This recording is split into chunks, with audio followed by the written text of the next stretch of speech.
So, Anika, I know there's one more story that you wanted to tell.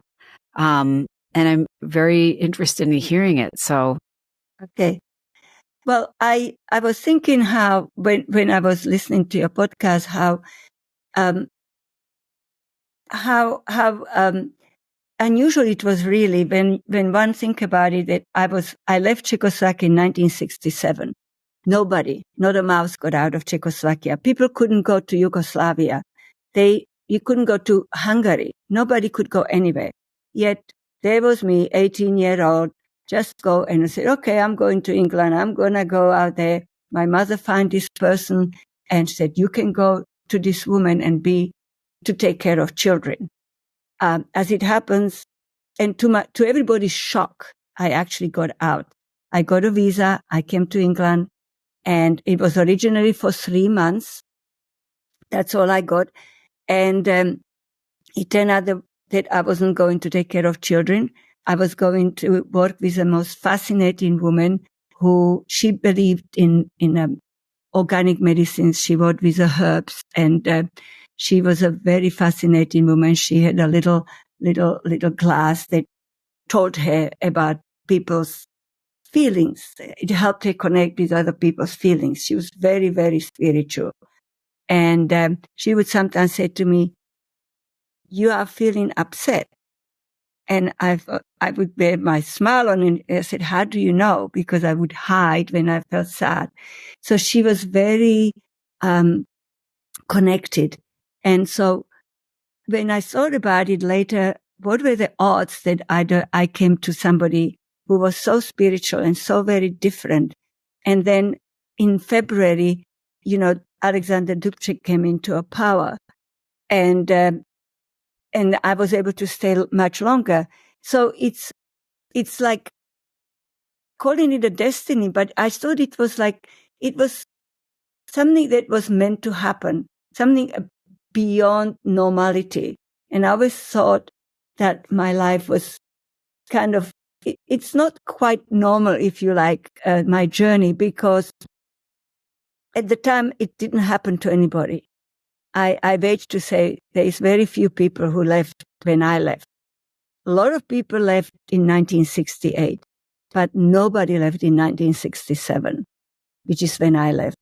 And also, as I said, that not only did I get out, I went to somebody who was so different, who was like the right person for me, and without whom who I don't know if I would have made it. And despite of what at first it might look like, that it was a tough circumstances, it was really the best circumstances. It was meant to be. It was something that my grandmother prepared me for, my mother prepared me for, and I could handle it.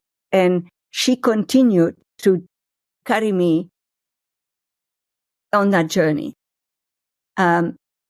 So that's why I felt you would understand.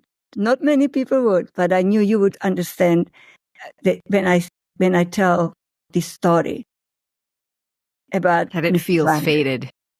Yes, I thought it was meant to be. It was something that was meant to be. And also my father believed in telepathy, and I know that he and I had a telepathy.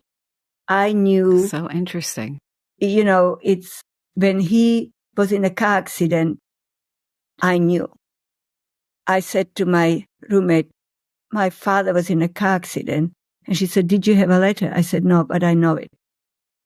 And when I got a letter, it confirmed. And he and I always had, and he always used to say that we had a telepathy. But I never had it since. I never had it. I mean, I had it with my father all the time, but I never had it with anybody else. So interesting, because I know you didn't plan on sharing that.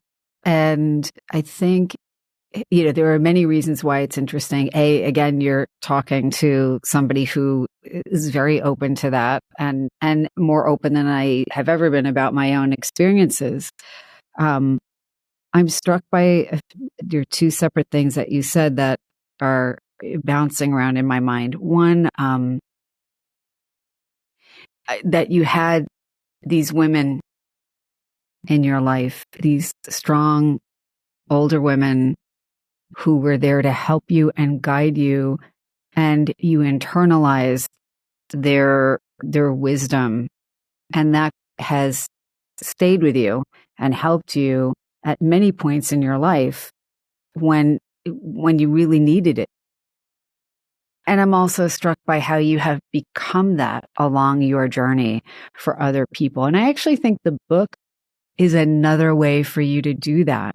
But whether it's raising your children or raising money or being there for a friend or being there for fellow immigrants in need, it's continuing that tradition of being a helper. Yes. Yes. Yes. I can't help myself. I have this need. As long as I help, I feel alive. I love that. And the telepathy thing, by the way, I bet you have it in maybe more subtle ways with your own children and other people in your world. I feel like sometimes we have thoughts and we just take them as ours, but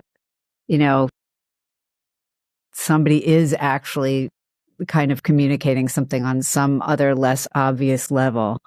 I'm not articulating that well, but I've had that experience myself.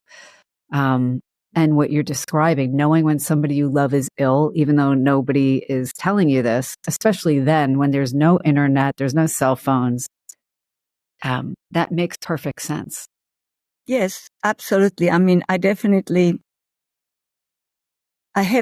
not that I have a telepathy with my children, but I know when they are upset. I know what's going on without them telling me because, especially teenagers, they're not very good at sharing with mother. But I always knew when something was up. And even now, I know when something's up. I believe it. But that's just your motherhood. I don't know. I don't want to. Yeah. And honestly, and I've spoken about this before in other kind of forums, but, people who are emotionally empathetic, they have emotional empathy, they have a greater capacity for emotional empathy. I think they also have intuitive empathy. And, a lot of times I think people may not even be aware that, now it's the empathy even goes beyond what is right in front of you at the time. And I think people who listen to that empathy tend to go on and be really good people. I cannot tell you how much I enjoyed this. Yeah, likewise. Likewise.